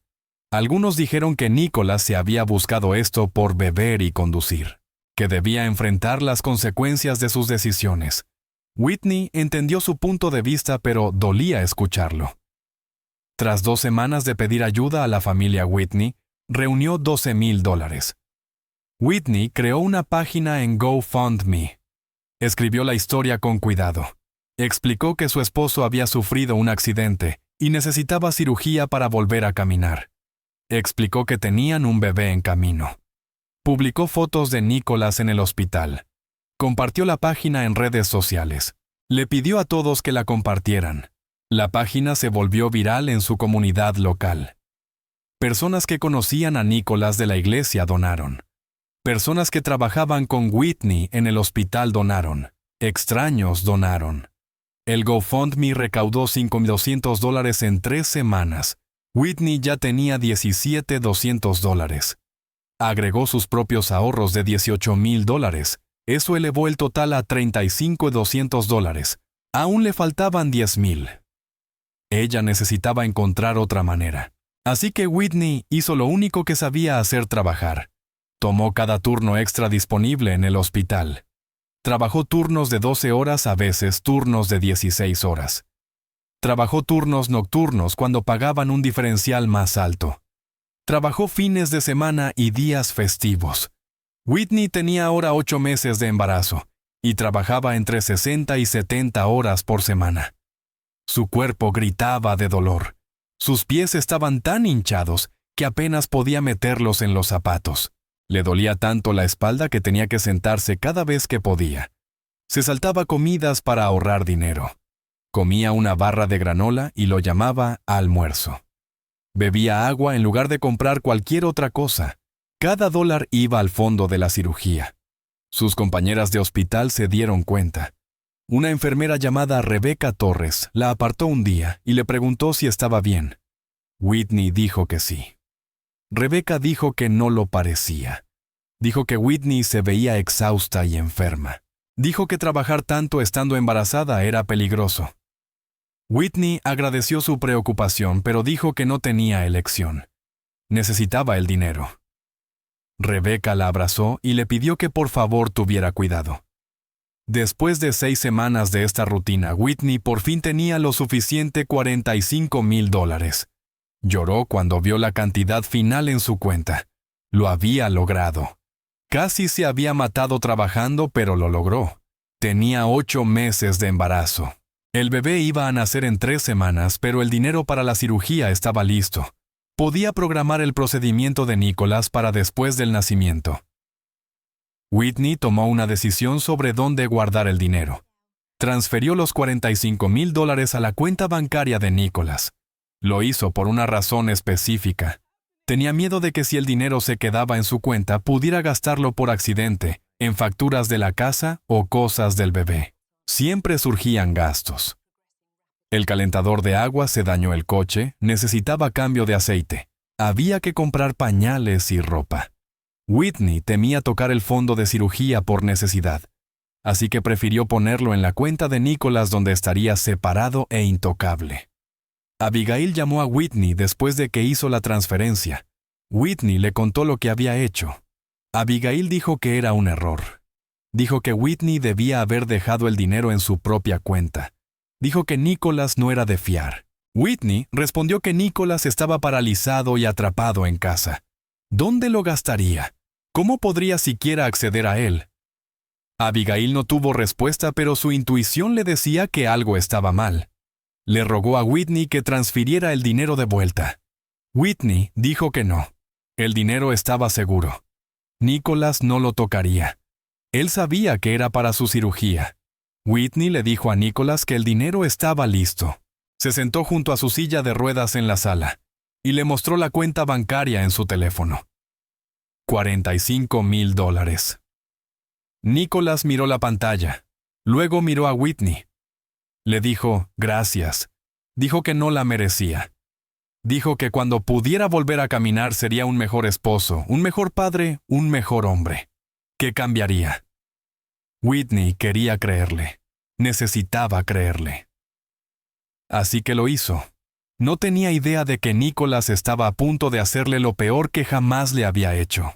No tenía idea de que el dinero por el que ella sangró se convertiría en el arma que él usaría para destruir lo que quedaba de su espíritu. No tenía idea de que en 30 días, él gastaría la mayor parte de ese dinero en una escort. Mientras Whitney trabajaba largas horas en el hospital, Nicholas estaba en casa solo. Estaba paralizado de la cintura para abajo. No podía caminar, pero sí podía usar el teléfono, podía usar la computadora, podía acceder a Internet, y tenía $45,000 en su cuenta bancaria. Los registros bancarios que más tarde fueron obtenidos durante la investigación de homicidio contaban una historia clara. La primera transacción fue el 15 de octubre. Nicholas retiró $650 vía Cash App. El pago fue a nombre de B. Hopkins. 2 días después, otra transacción $720 a B. Hopkins. 2 días después, $580 a B. Hopkins. El patrón continuó cada 2 o 3 días durante todo el mes de octubre. Becky Hopkins tenía 26 años. Trabajaba como escort.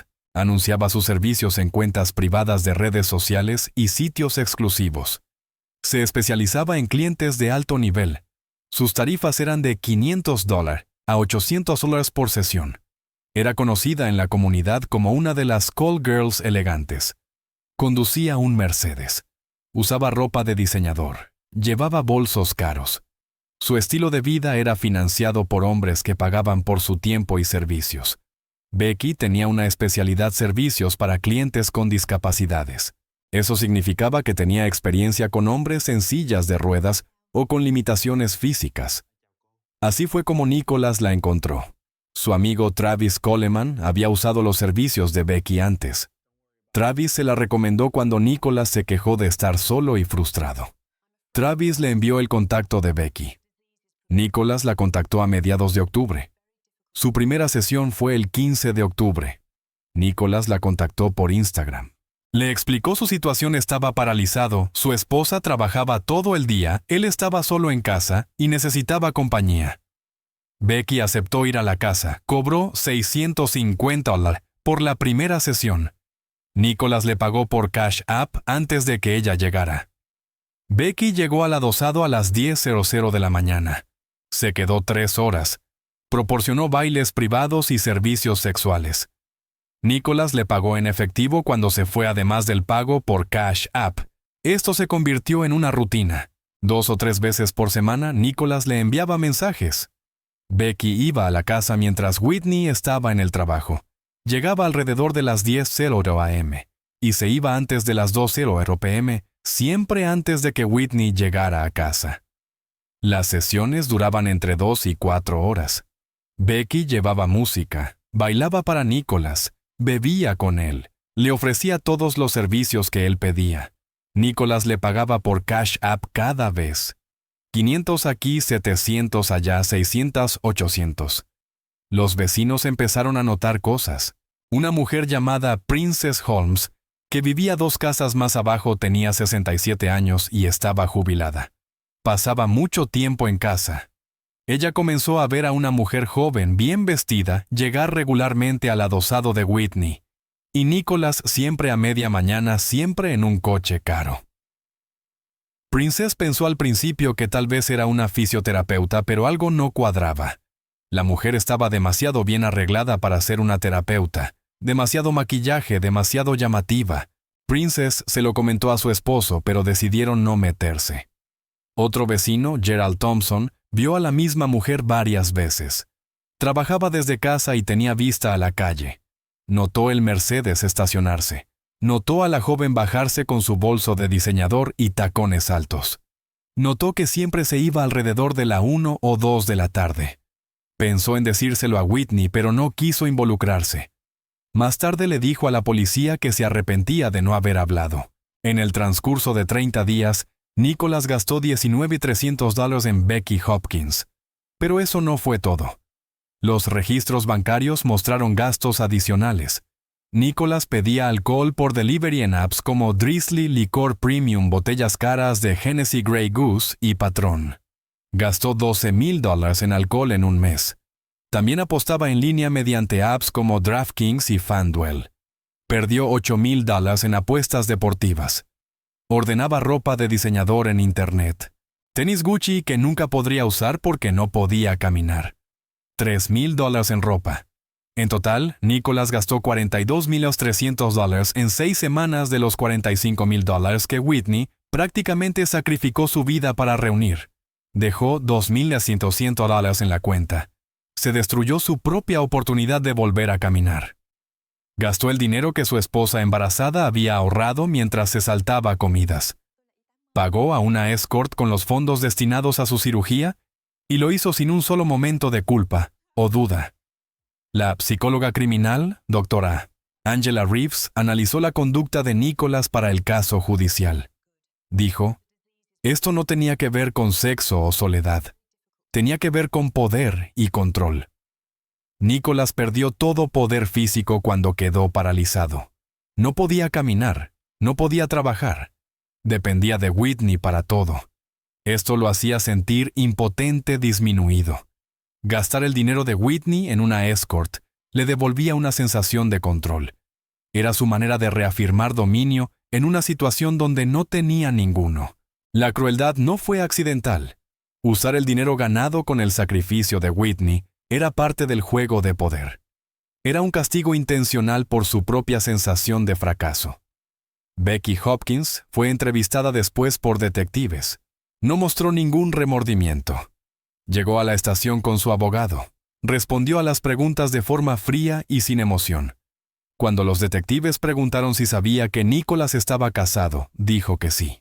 Cuando preguntaron si sabía del bebé, dijo que no preguntaba sobre vidas personales.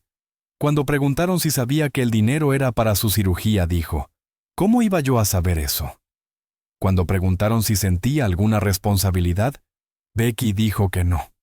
Dijo que Nicholas era un adulto que tomaba sus propias decisiones, que ella no lo obligó a llamarla, que no lo obligó a gastar dinero, que lo que él hacía con el dinero de su esposa no era asunto suyo. Dijo que ella prestaba un servicio y él lo pagaba. Era negocio. Los detectives estaban asqueados.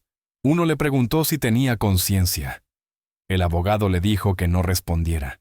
Becky solo se encogió de hombros. Tuvo que mudarse a otro estado y cambiarse el nombre. Para el 14 de diciembre solo quedaban $2,700 en la cuenta de la cirugía. Nicholas sabía que Whitney eventualmente lo descubriría. Había estado pensando en cómo explicarlo. Pensó en mentir diciendo que la cuenta fue hackeada. Pensó en culpar al banco por un error. Pero nunca tuvo oportunidad de intentar ninguna de esas mentiras, porque el 14 de diciembre a las 7:47 p.m. Whitney llegó temprano del trabajo y descubrió algo mucho peor que cuentas vacías. Antes de continuar, el narrador agradece a la audiencia invitándolos a dar like y comentar. Ahora seguimos. Whitney estaba exhausta. Era viernes 14 de diciembre de 2023. Acababa de terminar un turno doble en el hospital, 12 horas de pie. Ella tenía 8 meses de embarazo. Su vientre era enorme. Su espalda gritaba de dolor. Sus tobillos estaban hinchados como globos. Se saltó el almuerzo otra vez para ahorrar dinero. Comió una barra de granola de la máquina expendedora. Esa mañana había depositado $800 en la cuenta de cirugía de Nicholas, dinero de su último cheque. Se sentía bien por eso. La cirugía estaba programada para el 15 de enero, justo después de que el bebé naciera el 3 de enero. Whitney salió del trabajo 30 minutos antes. Su supervisora le dijo que se veía terrible y que necesitaba irse a casa a descansar. Whitney no discutió. Subió a su coche y condujo hacia casa.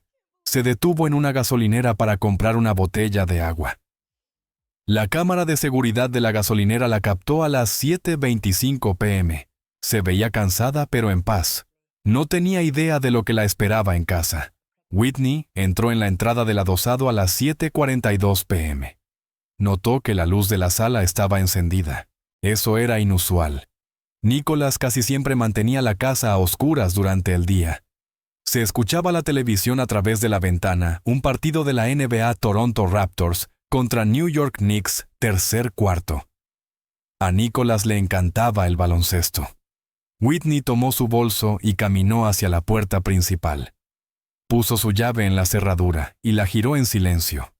La puerta se abrió. Lo primero que la golpeó fue un olor. Perfume caro que no era el suyo. Ella nunca usaba perfume porque durante el embarazo le daba náuseas. Pero este aroma era fuerte, floral y dulce. Lo segundo que notó fueron botellas de licor en el suelo de la sala. Hennessy y Grey Goose, botellas vacías y a medio llenar esparcidas por todas partes. 2 vasos sobre la mesa de centro. Uno tenía marcas de lápiz labial en el borde. El corazón de Whitney comenzó a latir rápido. Se quedó en el umbral intentando entender lo que veía. Escuchó música suave, R&B que venía del dormitorio. La puerta del dormitorio estaba entreabierta.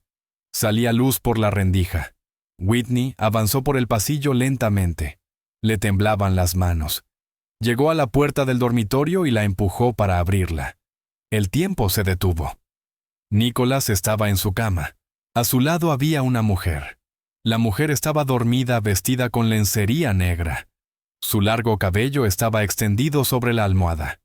Había dinero esparcido en la mesita de noche. $340 en billetes de 20. Su foto de bodas estaba sobre el tocador mirando hacia la cama. Whitney se quedó allí sin poder moverse, sin poder respirar, sin poder procesar lo que estaba viendo. Su cerebro no podía darle sentido. Nicholas estaba paralizado. No podía caminar. Estaba atado a una silla de ruedas. ¿Cómo estaba en la cama? ¿Quién era esta mujer? ¿Por qué había dinero? ¿Qué estaba pasando? La mente de Whitney se quedó en blanco. No exactamente por shock, sino por algo más profundo, una desconexión total del pensamiento racional, cuando la realidad se vuelve demasiado imposible de comprender. No gritó, no lloró, solo se quedó allí mirando. No sabía cuánto tiempo estuvo así. Quizás 30 segundos, quizás 2 minutos. El tiempo no tenía significado. Finalmente caminó hacia la cama. Extendió la mano y sacudió suavemente el hombro de la mujer. Los ojos de la mujer se abrieron. Cuando vio a Whitney embarazada de 8 meses, un terror puro cruzó su rostro. La mujer se incorporó de golpe. Se apresuró a agarrar su ropa del suelo. La voz de Whitney era tranquila, demasiado tranquila. Dijo, «Necesitas irte ahora». La mujer se vistió lo más rápido que pudo. Tomó su bolso. Dejó atrás una bufanda Gucci, que luego se convertiría en evidencia en la investigación de asesinato. La mujer salió corriendo del dormitorio.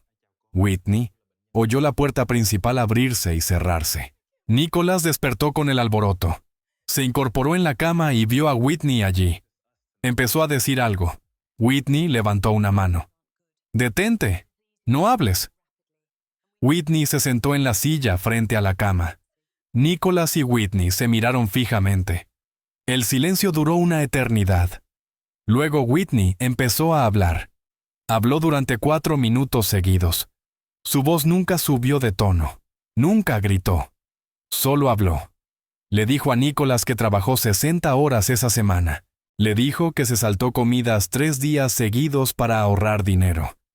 Le dijo que se fue a la cama con hambre para poder pagar su cirugía. Le dijo que oró por él cada noche junto a su silla de ruedas. Le dijo que creyó que después del accidente él cambiaría.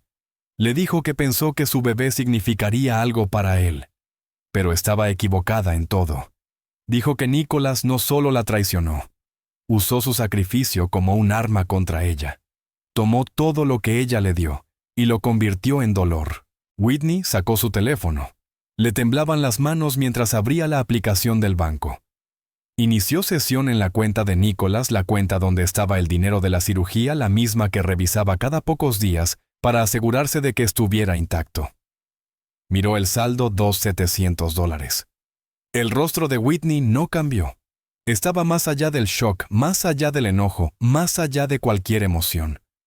Le mostró la pantalla a Nicholas. Le dijo, «Esto es lo que valgo para ti. $2,700 es lo que queda de todo lo que te di». Le preguntó dónde estaba el dinero. Nicholas trató de mentir. Dijo que no sabía. Dijo, «Debe ser un error». Whitney preguntó otra vez, «¿Dónde están los $42,000? Nicholas no pudo responder. Apartó la mirada. Whitney se levantó. Caminó hacia la puerta. Dio 2 pasos. Entonces, su visión se volvió negra por los bordes. Sus rodillas cedieron. Se desplomó en el suelo. Su cabeza golpeó la madera dura. Todo se volvió oscuro. Nicholas entró en pánico. Gritó el nombre de Whitney. Se arrastró fuera de la cama y cayó al suelo. Se arrastró hasta donde ella estaba. La sacudió. Ella no respondía. Tomó su teléfono y llamó al 911. La operadora contestó. Nicholas gritó que su esposa se había desmayado, que estaba embarazada, 8 meses, que no despertaba. La operadora le dijo que verificara si estaba respirando. Nicholas dijo que sí que respiraba. La operadora dijo que los paramédicos iban en camino. Luego, Nicholas llamó a la madre de Whitney, Chelsea. Ella contestó al segundo timbrazo. Nicholas lloraba y estaba en pánico. Le dijo que Whitney se había desmayado, que algo iba mal. Chelsea dijo que iba al hospital y colgó. Los paramédicos llegaron a las 8:09 p.m. Ellos encontraron a Whitney inconsciente en el suelo del dormitorio. Revisaron sus signos vitales. Su presión arterial era de 180/110, peligrosamente alta. La frecuencia cardíaca del bebé era irregular. Cargaron a Whitney en una camilla y la trasladaron de urgencia al Centro Médico St. Joseph's. Cuando los vecinos vieron la ambulancia, salieron de sus casas. Princess Holmes estaba de pie en su porche observando. Le dijo en voz alta a su esposo que sabía que algo malo iba a pasar. Dijo que esa pobre muchacha se había matado trabajando por ese hombre. Otro vecino grabó un video con su teléfono. El video mostraba a los paramédicos subiendo a Whitney a la ambulancia mientras Nicholas, sentado en su silla de ruedas en el césped delantero, gritaba y lloraba. El video fue usado más tarde como evidencia en el juicio por asesinato. Whitney fue llevada corriendo a la sala de emergencias. Permaneció inconsciente durante todo el trayecto. Los paramédicos comunicaron por radio que llevaban a una mujer embarazada en estado crítico. Cuando llegaron al hospital, un equipo ya estaba esperando. Doctores y enfermeras rodearon la camilla de Whitney. La llevaron rápidamente a una sala de exámenes. Todo lo que sucediera a continuación determinaría si Whitney y su bebé sobrevivirían, y todo lo que sucediera después determinaría el destino de Nicholas. Whitney llegó al centro médico a las 8:34 p.m. El equipo de obstetricia de emergencia respondió de inmediato. La doctora Lisa Reynolds, la obstetra de Whitney, fue llamada desde su casa. Llegó en menos de 20 minutos. Cuando la doctora Reynolds vio la condición de Whitney, su rostro se volvió grave. Whitney seguía inconsciente. Su presión arterial continuaba peligrosamente alta. La frecuencia cardíaca del bebé estaba disminuyendo. Era una emergencia médica. La doctora Reynolds diagnosticó preeclampsia severa desencadenada por un trauma emocional extremo. La preeclampsia es una complicación del embarazo con presión arterial alta que puede causar daño a los órganos. En casos severos, provoca convulsiones, derrames cerebrales y muerte. El shock emocional que Whitney sufrió al descubrir la traición de Nicholas hizo que su cuerpo colapsara. El estrés, sumado a meses de agotamiento físico y mala nutrición, creó las condiciones perfectas para el desastre. El bebé estaba en sufrimiento fetal. El monitor cardíaco mostraba caídas peligrosas. El bebé no estaba recibiendo suficiente oxígeno. La doctora Reynolds tomó una decisión inmediata. Cesárea de emergencia. El bebé debía nacer ya o perderían a ambos. El equipo médico se preparó para la cirugía. Trasladaron a Whitney a un quirófano. La pusieron bajo anestesia general porque estaba inconsciente. Su madre, Chelsea, llegó a las 9:15 p.m., justo cuando estaban llevando a Whitney a cirugía. Chelsea entró corriendo al hospital frenética y aterrada. Preguntó a las enfermeras qué estaba pasando. Le dijeron que Whitney estaba en cirugía, que el bebé estaba siendo entregado. Chelsea preguntó si su hija estaría bien. Las enfermeras dijeron que aún no lo sabían. Chelsea se desplomó en una silla de la sala de espera y comenzó a orar. Oró más fuerte que en toda su vida. 20 minutos después, Nicholas llegó al hospital en ambulancia. No tenía otra manera de llegar. No podía conducir. Cuando Chelsea vio a Nicholas ser llevado en camilla, algo dentro de ella se rompió. Se levantó de golpe y corrió hacia él. 3 enfermeras y 2 guardias de seguridad fueron testigos de lo que ocurrió. Chelsea le gritó a Nicholas. Le dijo, «Tú hiciste esto. Tú mataste a mi hija. Ese bebé podría no sobrevivir por tu culpa». Nicholas intentó responder. Intentó decir que lo sentía. Chelsea lo interrumpió. Le dijo, «No hables. No digas ni una palabra». Le dijo que él le había robado todo a Whitney, su juventud, su dinero, su salud y ahora quizás su vida.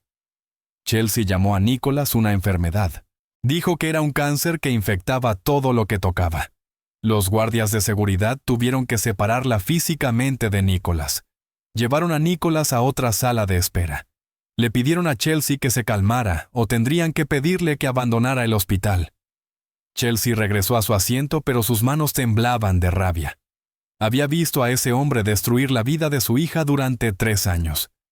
Había advertido a Whitney una y otra vez, y ahora su hija podría morir por su culpa. A las 10:47 p.m., nació el bebé. Una niña de 4 libras y 2 onzas. Era prematura por 5 semanas. Sus pulmones estaban subdesarrollados. Tenía dificultad respiratoria. El equipo neonatal la llevó inmediatamente a la UCI neonatal. Le pusieron oxígeno.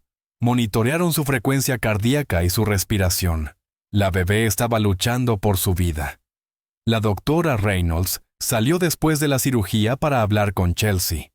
Le dijo que la bebé estaba viva pero en estado crítico. Tendría que quedarse en la UCI neonatal por varias semanas como mínimo. Chelsea preguntó por Whitney.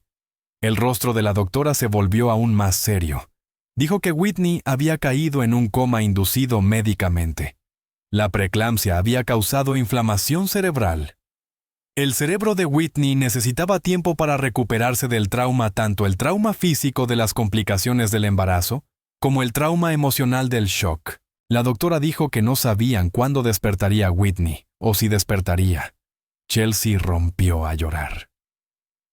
Durante los siguientes 2 días, Chelsea permaneció en el hospital. Dividía su tiempo entre la UCI neonatal donde su nieta yacía en una incubadora y la UCI de adultos donde Whitney permanecía en coma. Chelsea sostenía a la diminuta bebé y lloraba. Miraba a Whitney conectada a las máquinas y lloraba. Observaba a su hija inmóvil sostenida por soporte vital y algo dentro de ella se rompía. El personal del hospital notó el comportamiento de Nicholas durante ese tiempo. Varias enfermeras informaron a sus supervisores. Nicholas seguía preguntando por el dinero de la cirugía. Preguntaba si había alguna manera de recuperarlo. Él preguntó si quizá ahora el seguro podría cubrirlo. Mostró más preocupación por el dinero que por el estado de Whitney o la salud de su hija recién nacida. Una enfermera llamada Rebecca Torres lo reportó a la administración del hospital. Dijo que las prioridades de Nicholas eran erróneas y perturbadoras. El 16 de diciembre, Chelsea salió del hospital a las 11:30 p.m. Había estado allí durante 48 horas seguidas. Las cámaras de seguridad la captaron caminando hacia su coche en el estacionamiento. Su rostro estaba vacío, apagado. Se sentó dentro del coche durante 10 minutos antes de encender el motor. Luego condujo. No se fue a casa. Condujo directamente hacia la casa adosada de Whitney y Nicholas. Sabía dónde Whitney guardaba una llave de repuesto. Estaba a punto de hacer algo que sacudiría al país entero. Chelsea Dunn llegó a la casa a las 2:09 a.m. La cámara del timbre ring de un vecino grabó su vehículo entrando en la entrada. Permaneció dentro del coche 3 minutos antes de bajar. Caminó hacia la puerta principal y usó la llave de repuesto de Whitney para entrar. Llevaba en su bolso un revólver calibre .38 cargado. El arma estaba registrada a nombre de su difunto esposo. Era legal. La había tenido durante años para protección. La trajo porque sabía exactamente lo que iba a hacer. Nicholas estaba despierto en la sala de estar. Estaba en su silla de ruedas viendo televisión. Sports Center estaba puesto. Cuando escuchó la puerta abrirse, miró hacia arriba. Vio entrar a Chelsea. Le preguntó qué hacía ahí. Chelsea no respondió de inmediato. Caminó hacia la sala y se sentó en el sofá frente a él. Colocó su bolso sobre el cojín a su lado. Nicholas preguntó otra vez si Whitney estaba bien. Finalmente Chelsea habló. Dijo: «No, Nicholas. Whitney no está bien. Está en coma. Puede que nunca despierte. Y tú le hiciste eso». Nicholas empezó a responder. Chelsea levantó la mano para detenerlo. Dijo que quería hablar y que él necesitaba escuchar. Nicholas asintió. Chelsea habló con calma, demasiado calma. Dijo que su hija estaba con soporte vital luchando por su vida por culpa de él. Que su hija había nacido prematura y podía no sobrevivir por culpa de él. Dijo que Nicholas había tenido 3 años para cambiar 7 oportunidades para hacerlo mejor, un matrimonio que tomar en serio un bebé, en camino que debía motivarlo una experiencia cercana a la muerte, para despertarlo. Pero nada había importado. Él seguía eligiendo la crueldad sobre el amor, la traición sobre la lealtad a sí mismo por encima de todos. Nicholas intentó interrumpir. Dijo que cuando Whitney despertara, él lo arreglaría. El rostro de Chelsea se endureció. Dijo: «Si Whitney despierta, si es que despierta. Puede que nunca abra los ojos otra vez. Su hija podría crecer sin madre. Todo porque tú no puedes dejar de destruir todo lo que tocas». Nicholas dijo que amaba a Whitney. Dijo que cometía errores, pero la amaba. Chelsea se rió. Fue una risa fría sin nada de humor. Dijo que Nicholas no sabía lo que era el amor. Que el amor no traiciona. El amor no roba. El amor no contagia infecciones a una mujer embarazada. El amor no gasta el dinero de una cirugía en prostitutas. El teléfono de Nicholas estaba bajo el cojín del sofá. Accidentalmente había dejado una aplicación de grabación de audio encendida desde más temprano. El teléfono captó fragmentos de la conversación. La policía lo encontraría después. El audio era parcial y poco claro. pero captaba lo suficiente la voz de Chelsea diciendo: «Mi hija podría morir por tu culpa». La voz de Nicholas diciendo: «Puedo cambiar». «Lo juro». La voz de Chelsea diciendo: «Tuviste 3 años para cambiar.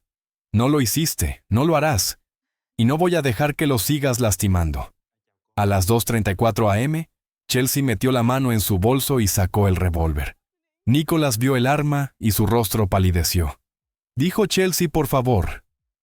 Chelsea se puso de pie. Caminó hacia él. Se detuvo aproximadamente a 1,20 m. Nicholas intentó retroceder con su silla, pero no tenía a dónde ir. Chelsea levantó el arma. Nicholas alzó las manos. Le rogó que no hiciera eso. Chelsea disparó 3 veces. La primera bala alcanzó a Nicholas en el pecho, la segunda también en el pecho, la tercera en el abdomen. Nicholas se desplomó hacia adelante en su silla de ruedas. La sangre se extendió por su camiseta blanca. Emitió un sonido ahogado. Luego quedó en silencio. Chelsea se quedó de pie sosteniendo el arma por un momento. Luego volvió a sentarse en el sofá. Colocó el arma sobre la mesa de centro. Miró el cuerpo de Nicholas. No sintió nada. Ni arrepentimiento, ni culpa, ni miedo. Solo vacío. Chelsea se quedó con el cuerpo durante 6 minutos. No lloró. No entró en pánico. Simplemente se quedó sentada en la casa silenciosa. A las 2:44 am, tomó su teléfono y llamó al 911.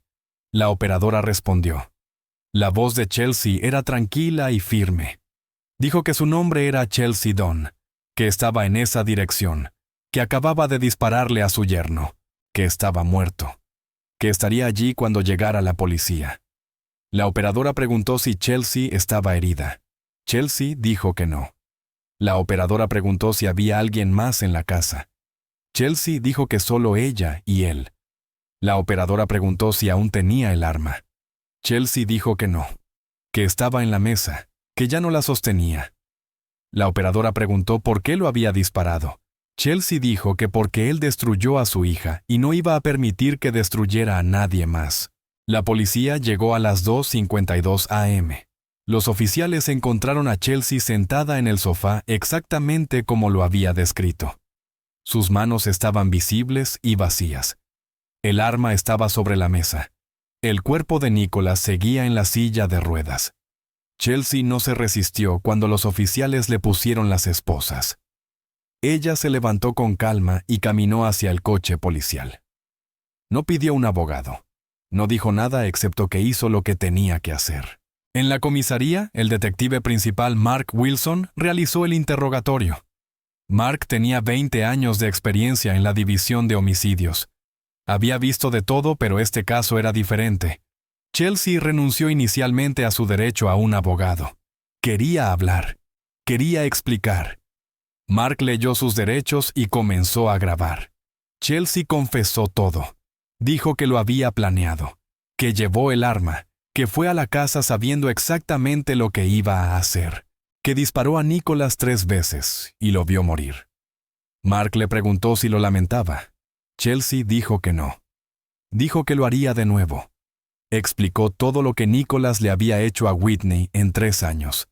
Las infidelidades, las mentiras, la ITS mientras estaba embarazada, el choque conduciendo ebrio, gastar el dinero de la cirugía en una escort, dejar a Whitney en coma, crear una recién nacida sin madre.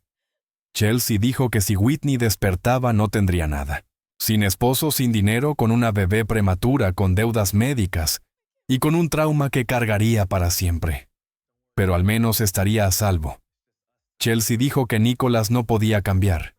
3 años lo demostraron. La parálisis no lo humilló. El matrimonio no lo reformó. La paternidad no significó nada para él. Alguien tenía que detenerlo antes de que terminara de destruir la vida de Whitney. Así que ella lo hizo. Mark Wilson escribió en sus notas del caso que esto era un asesinato premeditado. Un caso claro para la fiscalía. Pero luego añadió algo personal. Escribió que si hubiera sido su hija, no sabía si él habría actuado de forma diferente. La confesión fue usada más tarde en el tribunal. La grabación del teléfono de Nicholas se utilizó como evidencia. Chelsea fue acusada de asesinato en primer grado. Nunca retiró sus palabras. Nunca pidió perdón. Se sentó en la cárcel esperando el juicio sabiendo exactamente lo que había hecho y por qué. La investigación duró 2 semanas. El detective Mark Wilson y su equipo entrevistaron a 47 personas. Hablaron con los amigos de Whitney, incluida Abigail, quien dijo que había advertido a Whitney durante 3 años.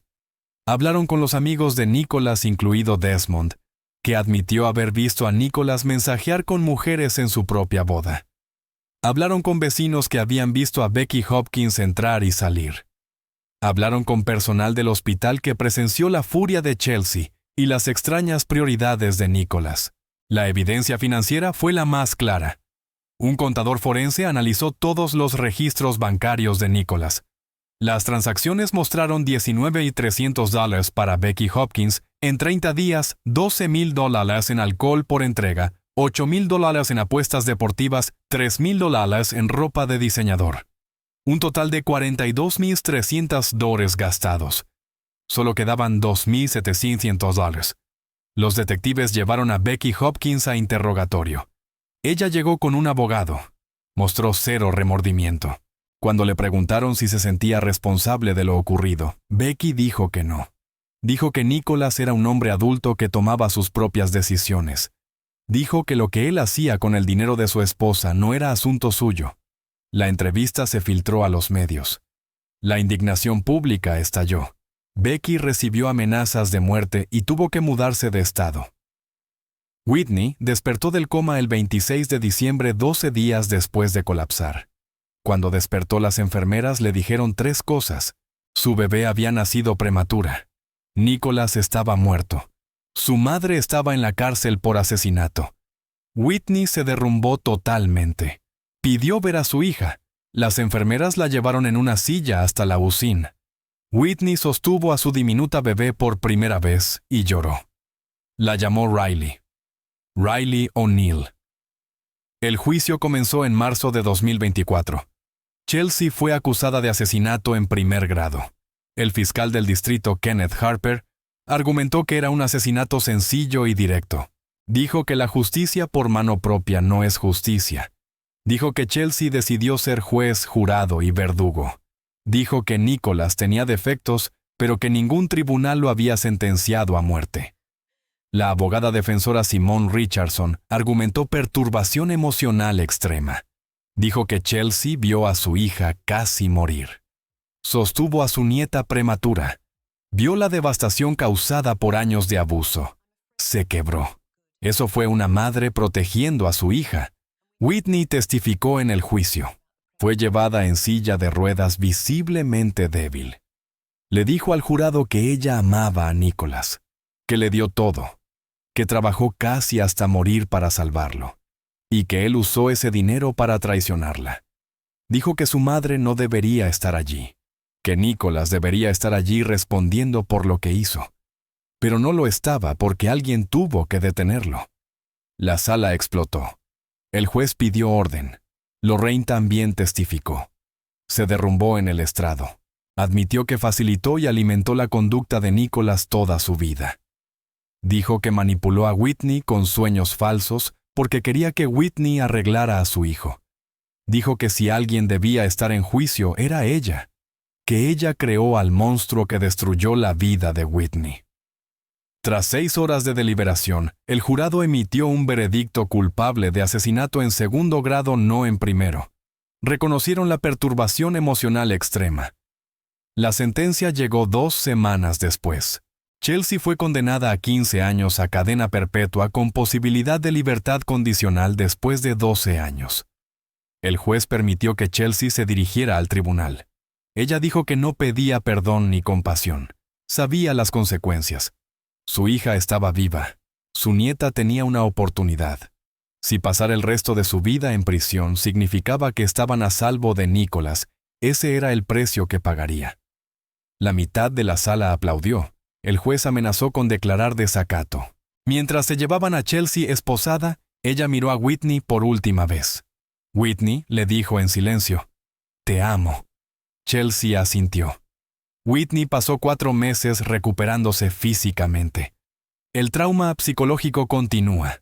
Se mudó de nuevo con familiares. Cría a Riley sola con el apoyo de su familia. Riley tiene ahora 18 meses al momento de esta grabación sana, y cumpliendo sus hitos de desarrollo a pesar de su nacimiento prematuro. Whitney terminó la escuela de enfermería y trabaja en el mismo hospital donde nació Riley. Rechazó todas las solicitudes de medios. Becky Hopkins no enfrentó cargos criminales. Se mudó a otro estado bajo un nombre falso. Dio una entrevista pagada a un tabloide por $50,000, pero la indignación pública obligó a retirarla. Vive escondida.